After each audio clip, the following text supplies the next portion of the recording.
Basically جتنے بھی mental health issues ہیں پوری دنیا میں اور خاص کر پاکستان میں اس لیے بہت زیادہ ہے کہ پاکستان میں دو مین ریزنز ہیں. ایک تو جتنے بھی ہماری جنریشن ہے خاص کر ینگ جنریشن پولیٹیکل انسرٹینٹیز مطلب اپنے فیوچر کے بارے میں ایک غیر یقینی کا شکار ہے اور یہ دن بدن اضافہ ہوتا جا رہا ہے. جی بالکل. یہ United nation office for drugs and crime کے رپورٹ کے مطابق سالانہ تقریباً 50,000 سے زیادہ لوگ مطلب ان کا اضافہ ہو رہا ہے مینٹل ہیلتھ ایشوز میں. تو یہ بے روزگاری سے بھی آ سکتے ہیں میلز کی اگر بات کریں تو بہت زیادہ, کیونکہ میل بھی کافی زیادہ اس چیز پہ سائیڈ افیکٹ ہوتے ہیں ان چیزوں سے.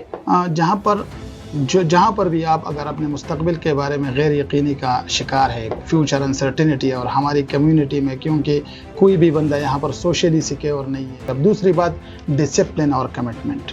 جس بندے میں ڈسپلن ہو, کمیٹڈ ہو, چاہے آپ جو بھی کام کر رہے ہیں. بہت مرتبہ ڈیمانڈ کی ہے گورنمنٹ سے کہ ہر سکول میں سائیکالوجی کو ایک کمپلسری سبجیکٹ کے طور پر انٹروڈیوس کریں. جی السلام علیکم ناظرین, آپ دیکھ رہے ہیں J91 نیوز اور میں ہوں آپ کی ہوسٹ عاتقہ خان.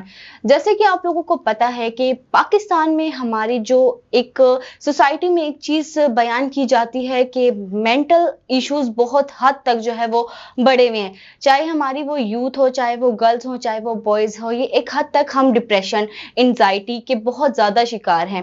تو اس وقت جو ہے میں LRH کے ایک ڈاکٹر اسرار کے ساتھ موجود ہوں جو سائیکیٹرسٹ ہیں. ان سے ہم اس بارے میں پوچھتے ہیں کہ ڈپریشن کس وجہ سے آئے, کیوں اتنی سوسائٹس ہماری سوسائٹیز میں ہو رہی ہے, کیا ریزن ہے اس وجہ اس سارے کے پیچھے.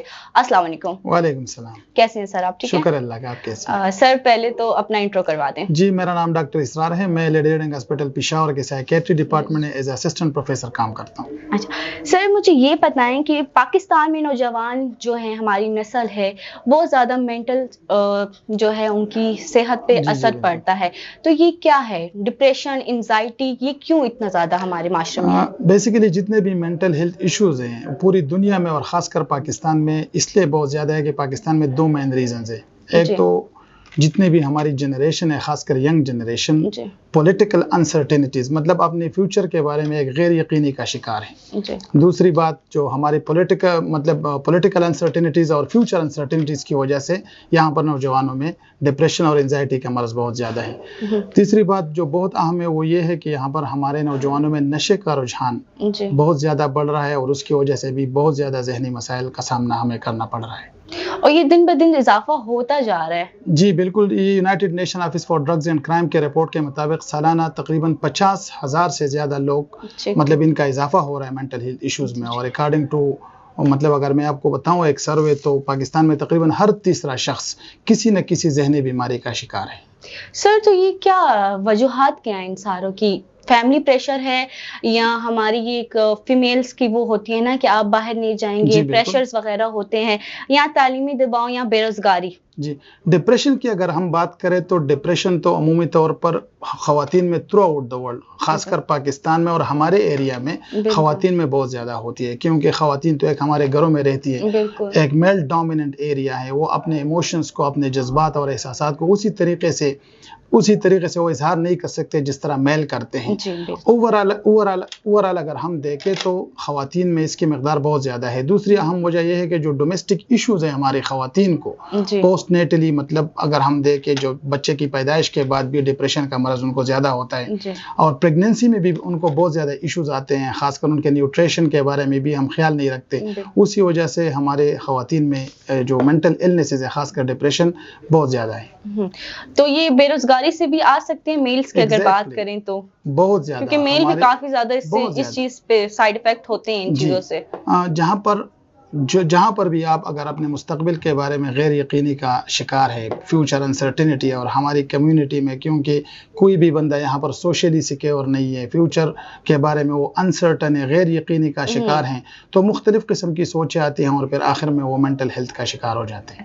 یہ سوشل میڈیا جو ہے یہ کس طرح ہمارے ذہنوں پہ اثر انداز کرتی ہے؟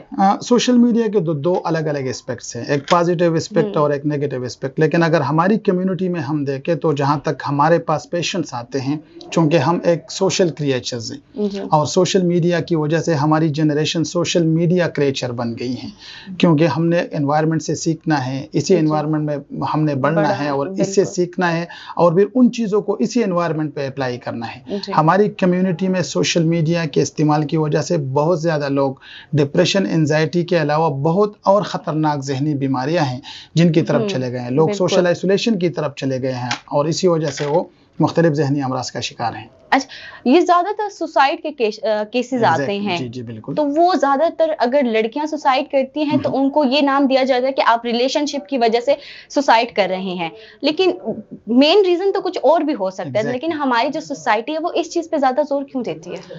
اصل میں ہماری سوسائٹی میں جتنے بھی ذہنی مسائل ہیں وہ اسٹگماٹائزڈ ہیں. لوگ ان کو اچھی نظر سے نہیں دیکھتے، حتیٰ کہ مریض کو، ہماری دوائیوں کو اور ہمیں بھی اچھی نظر سے نہیں دیکھتے.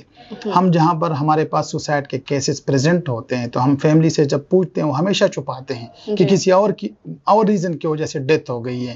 اور جب بھی اگر وہ مطلب بات کرنا بھی چاہیں تو اسی طریقے سے کرتے کسی ریلیشن شپ کی وجہ سے کی گئی ہے. تو یہی ایک ریزن ہے جس کی وجہ سے مطلب جو ہماری ینگ جنریشن ہے، جو فیمیلز ہیں، وہ اپنے خیالات کا اظہار نہیں کر سکتے اور آخر میں جا کے وہ سوسائڈ کی طرف چلی جاتی ہیں.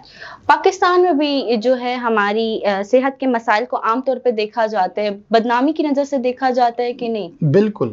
اور اسی وجہ سے پوری دنیا میں اور خاص کر پاکستان میں جو مینٹل ایشوز ہیں، ذہنی صحت کے جو مریض ہیں وہ سب سے زیادہ ہیں.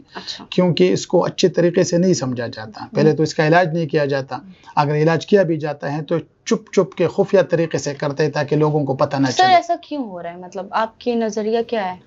یہی ہے کہ ان بیماریوں کو لوگ اچھی نظر سے نہیں دیکھتے، کیونکہ جتنے بھی ذہنی مریض ہیں یا ذہنی امراض ہیں، ہمارے لوگ سمجھتے ہیں کہ یہ پاگل پن کی بیماریاں ہیں. حتیٰ کہ ہماری اسپیشلٹی میں صرف 1% لوگ، جس کو ہم اسکیزوفرینیا کہتے ہیں، وہ پاگل پن کے مریض ہیں. باقی 99% عام بیماریاں ہیں، جس طرح ڈپریشن، انزائٹی یا OCD، یہ جو امراض ہیں یہ پاگل پن کی بیماریاں نہیں ہیں.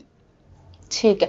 اچھا، پاکستان میں یہ نپٹنے کے لیے ان چیزوں سے کوئی سروسز دستیاب ہیں کہ نہیں ہیں؟ مطلب سروسز دستیاب ہے لیکن نہ ہونے کے برابر ہے، کیونکہ گورنمنٹ لیول پہ مینٹل ہیلتھ کے حوالے سے بالکل کم کام ہو رہا ہے. ہمارے KP میں اگر آپ دیکھیں تو مینٹل ہیلتھ جو ہے وہ صحت کارڈ میں نہیں ہے. بالکل. لیکن پھر بھی کچھ NGOز اور پرائیویٹ ادارے ہیں، اور اس طرح بھی جو KP میں institute of mental health and behavioural sciences Hyderabad میں، Punjab institute of mental health, اور اسی طرح سینٹر میں بھی کچھ ادارے ضرور کام کر رہے ہیں، لیکن اس لیول کے نہیں جتنے لیول کی کرنی چاہیے. ٹھیک. مجھے یہ بتائیں کہ سر اس ساری چیزوں سے ہم کیسے مطلب نپٹ سکتے ہیں؟ آپ ایک کیا مشورہ دیں گے ایک یوتھ کو؟ کیا کہیں گے کہ ان ساری چیزوں سے آپ ڈپریشن سے، اسٹریس سے بچ سکتے ہیں؟ میں ہمیشہ اکثر کانفرنسز میں ہمیشہ یوتھ کو 2 باتیں کہتا ہوں کہ آپ کے پاس زندگی میں 2 قسم کے لوگ آئیں گے، ایک ہوں گے پرابلم سینٹرک، ایک ہوں گے سلوشن سینٹرک. ہمیشہ سلوشن سینٹرک لوگوں کے ساتھ بیٹھا کرے. ان لوگوں کے ساتھ بیٹھا کرے جو مسائل کے حل پہ بات کرے. ہماری کمیونٹی میں مسئلہ یہ ہے کہ ہم مسائل کے حل پہ بات نہیں کرتے، مسائل پہ بات کرتے ہیں. کچھ عرصے کے بعد ہمارا ذہن خود بخود مسائل والا بن جاتا ہے اور اسی وجہ سے ہم آگے چلے جاتے ہیں ذہنی بیماریوں کی طرف. دوسری بات ڈسپلن اور کمٹمنٹ. جس بندے میں ڈسپلن ہو، کمیٹڈ ہو، چاہے آپ جو بھی کام کر رہے ہیں، اگر آپ دل سے کر رہے ہیں اور ایک کمٹمنٹ کے ساتھ کر رہے ہیں تو آپ ذہنی امراض سے بچ سکتے ہیں. اور ایک بہت بڑی وجہ ہماری کمیونٹی میں ذہنی امراض کا وہ ہے نشہ اور چیزوں کا استعمال. اس طرح میں نے آپ کو بتایا کہ نشے سے کیا ہوتا ہے سر؟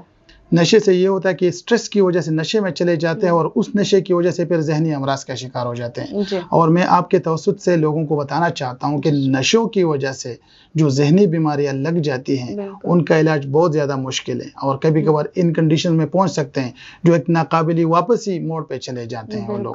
تو نشوں سے بچنا، ڈسپلن، کمٹمنٹ، بس یہی ریزن سے یہی کچھ کام ہے جو نوجوان کرے مینٹل ہیلتھ کی بیماریوں سے بچ سکتے ہیں، اس چیزوں سے پھر بچ سکتے ہیں. اچھا سر، ایجوکیشن سسٹم کتنا امپورٹنٹ ہے؟ ایجوکیشن سسٹم تو بہت امپورٹنٹ ہے، نہ صرف کیونکہ ہمارے کافی اسکول کالجز میں یہ چیز نہیں بتائی جاتی، اس چیز پہ ہمیں لیکچرز نہیں دیے جاتے، ڈپریشنز پہ، انزائٹی پہ، ٹرامیٹائز وٹ ایور جو بھی ہیں، ان ساری چیزوں پہ ہمیں نہیں سمجھایا جاتا. بہت مرتبہ ڈیمانڈ کی ہے گورنمنٹ سے کہ ہر اسکول میں سائیکالوجی کو ایک